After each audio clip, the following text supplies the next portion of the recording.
नमस्कार, हमारे digital platform में आपका स्वागत है। जम्मू कश्मीर की राजनीति इन दिनों एक बहुत अहम दौर से गुजर रही है। गुलाम नबी आज़ाद साहब की पार्टी DPAP को एक बड़ा झटका लगा है, क्योंकि उसके कई वरिष्ठ नेता दोबारा कांग्रेस में शामिल हो गए हैं।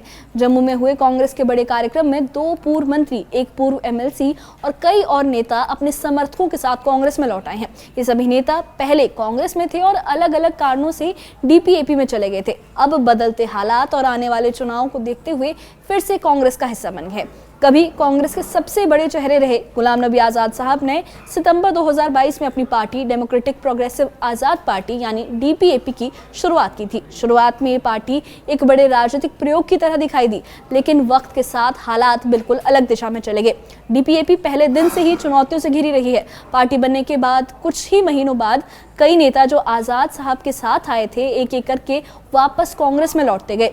ये वही चेहरे थे जो कभी कांग्रेस में बड़े पदों पर थे और DPAP के गठन को एक नए विकल्प के रूप में देखते थे, लेकिन धीरे धीरे पार्टी अंदरूनी रूप से टूटती गई और उसका शिकार हो गई।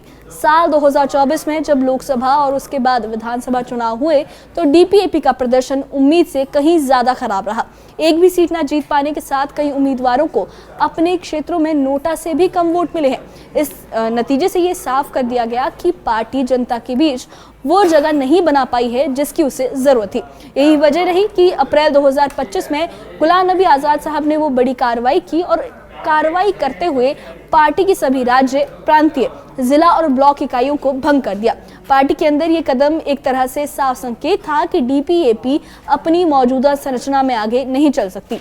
इसके बाद से लगातार DPAP के नेता, जिनमें पूर्व मंत्री जुगल किशोर, अब्दुल मजीद वानी और कई वरिष्ठ चेहरे शामिल हैं, उनके समर्थक उनके साथ वापस कांग्रेस में लौट रहे हैं। कांग्रेस के मंच पर लौटते ये नेता सिर्फ दल बदल नहीं कर रहे हैं, बल्कि ये भी दिखा रहे हैं कि DPAP का राजनीतिक प्रभाव अब पहले जैसा नहीं रहा। कौन कौन से नेता कांग्रेस में लौटे और इसका राजनीतिक असर क्या है, आइए जानते हैं इस खास रिपोर्ट में।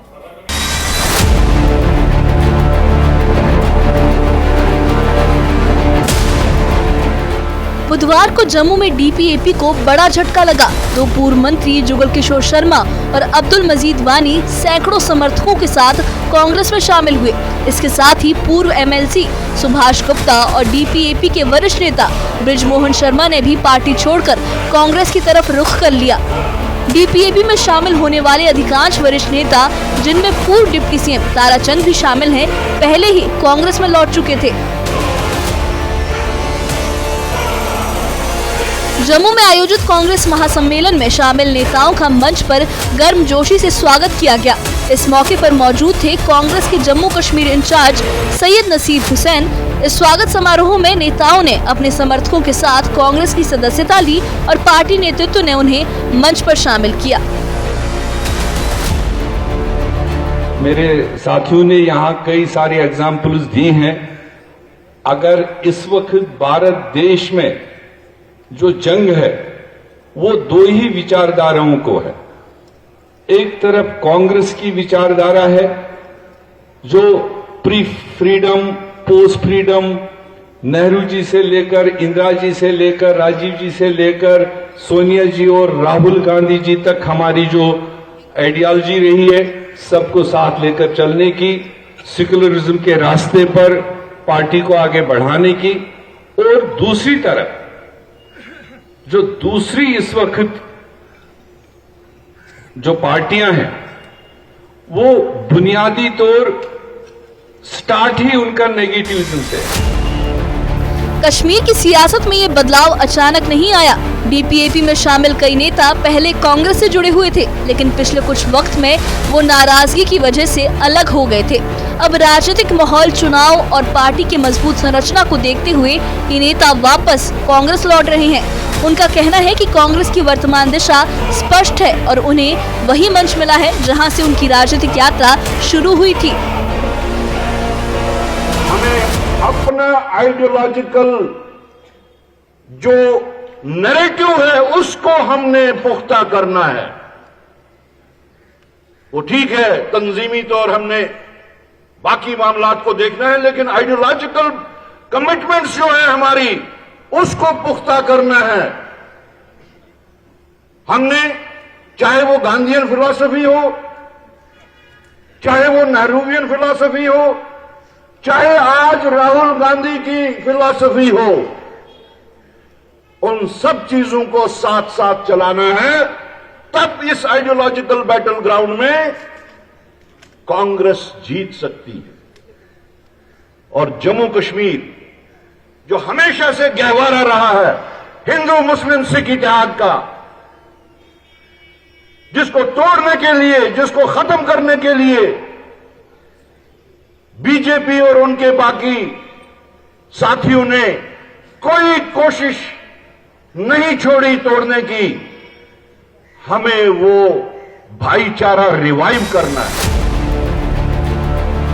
कांग्रेस नेता सैयद नसीर हुसैन ने कहा कि ये नेताओं की वापसी पार्टी की मजबूती का संकेत है। उन्होंने बताया कि आने वाले दिनों में और भी नेता कांग्रेस में शामिल हो सकते हैं। उन्होंने ये साफ किया कि गुलाम नबी आजाद के कांग्रेस में लौटने की चर्चाओं में सच्चाई नहीं है।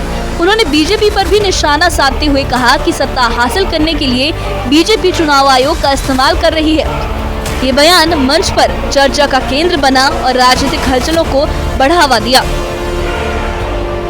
कर्रा साहब, मीर साहब दोनों कई लोगों से बातचीत कर रहे थे जो हमारी पार्टी में वापस आना चाह रहे हैं, जो पार्टी की दूसरे पार्टियां उनसे ज्वाइन करना चाह रहे हैं और कांग्रेस के हाथ मजबूत करना चाह रहे हैं।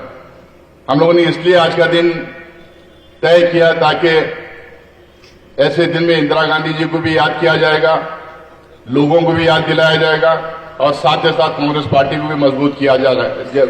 कांग्रेस पार्टी को मजबूत करने की कोशिश भी की जाएगी। यकीनन इन लोगों के ज्वाइन करने से कांग्रेस पार्टी अलग अलग डिस्ट्रिक्ट्स में, अलग अलग असेंबली कॉन्स्टिट्यूंसीज में मजबूत जरूर होगी, लेकिन मैं ये जितने इनके ये तीनों के साथ में जितने भी लोग यहाँ पे बैठे हैं उनसे मैं गुजारिश करना चाहूंगा कि आप लोग सिर्फ अपने असेंबली कॉन्स्टिट्यूंसी नहीं, सिर्फ अपने डिस्ट्रिक्ट नहीं, सिर्फ अपने जात और धर्म नहीं, लेकिन आपको पूरे जम्मू कश्मीर और पूरे जम्मू कश्मीर के लोगों के लिए काम करना पड़ेगा। पूरे जम्मू कश्मीर में आप लोगों को घूमना पड़ेगा कांग्रेस पार्टी को मजबूत करने के लिए।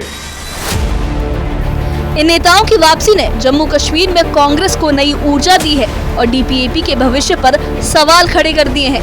राजनीतिक हलचलों के इस मौसम में कांग्रेस लगातार अपने पुराने और वरिष्ठ चेहरों को वापस जोड़ रही है।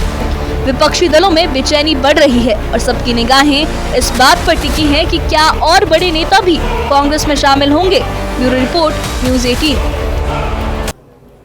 तो डीपीएपी का गठन एक बड़े राजनीतिक प्रयोग के रूप में हुआ था, लेकिन 2 साल के अंदर ही ये पार्टी बड़े पैमाने पर टूट गई और 2024 के चुनावी नतीजों ने पार्टी की कमजोर जो है एक नब्ज है उसको सामने ला दिया। ना सिर्फ सीटें 0 रही बल्कि कई जगह नोटा से भी डीपीएपी के उम्मीदवारों को पीछे छोड़ दिया गया। नोटा ने भी डीपीएपी के उम्मीदवारों को पीछे छोड़ा, उन्हें नोटा से भी कम वोट मिले हैं और ये एक संकेत था, एक इशारा था कि जनता ने आज़ाद साहब के नए राजनीतिक विकल्प को गंभीरता से नहीं अपनाया है। अप्रैल 2025 में पार्टी की सभी इकाइयों को भंग करने का निर्णय डीपीएपी के अंदर गहरी अस्थिरता को भी दिखाता है। इसी के बाद से पार्टी के नेताओं का निकलना और कांग्रेस में लौटना तेज हो गया। हाल ही में पूर्व मंत्री जुगल किशोर शर्मा, अब्दुल मजीद वानी, सुभाष गुप्ता, बृजमोहन शर्मा जैसे कई अहम चेहरे कांग्रेस में शामिल हुए हैं। ये डीपीएपी के लिए एक और बड़ा झटका है और कांग्रेस के लिए संगठन को मजबूत करने का एक बड़ा मौका। सबसे बड़ी बात यह है कि आजाद खुद भी राजनीति से दूरी बनाते हुए दिख रहे हैं। कई रिपोर्ट्स में ये कहा गया है कि वो गैर राजनीतिक विकल्पों और निजी कार्यों पर अपना ध्यान दे रहे हैं। इसका मतलब ये है कि डीपीएपी का भविष्य अब और ज्यादा अनिश्चितता भरा हो गया है, काफी अनसर्टेन हो गया है। पार्टी के पास ना तो साफ नेतृत्व बचा है, ना संगठनात्मक ढांचा और ना ही वो राजनीतिक ऊर्जा जो किसी नए दल को आगे बढ़ाती है। कांग्रेस फिलहाल इस सिचुएशन का पूरा लाभ उठाते हुए पूरे पुराने नेताओं को वापस जोड़ रही है जो कांग्रेस को छोड़कर डीपीएपी में गए थे और जम्मू कश्मीर में अपनी पकड़ को मजबूत करने की कोशिश कर रही है। दूसरी ओर डीपीएपी के जो बचे खुचे नेता हैं, जो बचा खुचा ढांचा है, वो भी सवालों के घेरे में है। क्या ये पार्टी किसी नए रूप में खड़ी हो पाएगी या ये जो पार्टी का सफर है यही खत्म हो जाएगा? फिलहाल हालात यही बताते हैं कि जम्मू कश्मीर की सियासत एक बार फिर उसी पुराने समीकरण की तरफ लौट रही है जहां अनुभव, पुराने नेटवर्क और स्थापित संगठन ही टिक पाते हैं। इस बारे में आपकी क्या राय है? हमें कमेंट बॉक्स में अपनी राय जरूर बताइए और इससे जुड़े अपडेट्स के लिए और ऐसी ही खबरों के लिए हमारे चैनल के साथ बने रहिए। हमारे चैनल को सब्सक्राइब करिए। शुक्रिया।